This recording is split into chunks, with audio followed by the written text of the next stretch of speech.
are many species, and I'm convinced they have different agendas.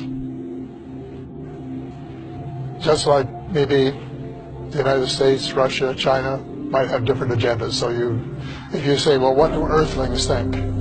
Well, who are you talking about? Are you talking about the Russians or the Americans or the Germans or who?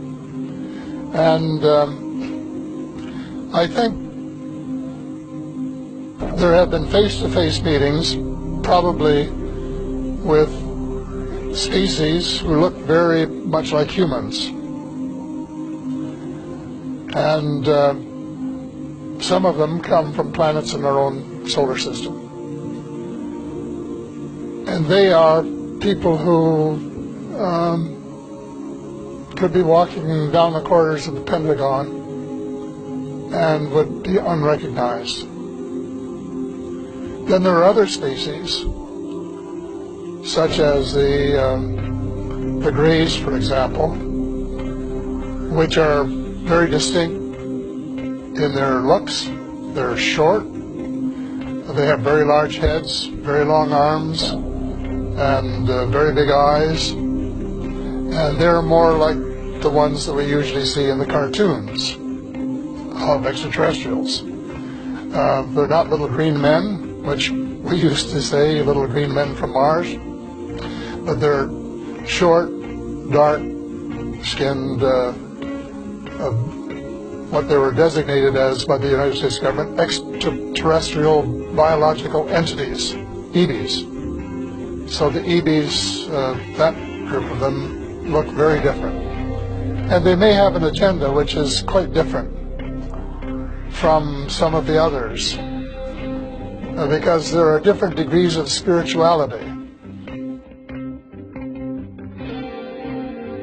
And in the meantime, the MJ-12, this is the very small elite group that President Truman set up to manage the extraterrestrial file and to report directly to the President. They allegedly made a deal with the Greys to exchange technology and to allow them to do a limited number. That's a joke to say, you know, but the deal was a limited number of abductions in exchange for technology. And that as a result of this arrangement, over the years, the United States has managed to what we call back engineer or replicate the extraterrestrial technology, both on the weapons side and on the transportation side, to the point where Dr. Stephen Greer, the witnesses, said about the flying saucers that you can't tell whether it's one of theirs or one of ours because they look so much alike. So they have made tremendous progress in 60 years, and they have developed very powerful weapons, far more powerful than anything they had before. And they have, according to Ben Rich, who was the former head of the Lockheed Skunk Works, which was working on these kinds of vehicles, they now have, as he said, quote, the capability of taking E.T. home. And so when you say happiness, I think you have to then say happiness between whom and by whom, because there's no carte blanche single answer to that question.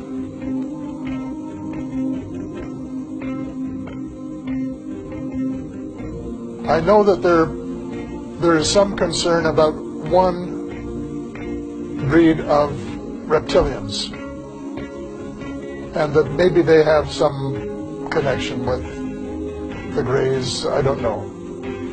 But again, you can't, it's not carte blanche, because there are branches of the reptilians. And there are allegedly some good, positive creatures in this with that name. But the United States, when it was briefing presidents, has always said that most of them were benign, but there was one that wasn't. They never named the one. No one's ever told me who it was. But I suspect they're talking about this one branch of the reptilians, who, if you wanted a nice way to sum it up, would represent the dark. And on the other hand, the people from Mars and Venus and Saturn, who look more like us, are more spiritual, and who would represent the light. So it's not an easy question, no definitive answer, because I don't know precisely what the answer is. I suspect no one knows 100%. When I say no one, I mean no human in the realm of authority. But there are certainly people in the United States cabal who have more information about the subject than any of the rest of us, because they have been collecting it assiduously for years and years, and they have probably had more contact with different groups over a longer period than just about anybody else. So they have a lot to disclose when we can get them to disclose it. But disclosure is essential. The information is there. It's in the public domain. But the cabal owns so much of the press, both print and electronic, that it's not going to get into the press that would convince him, like his own paper. And that is a problem.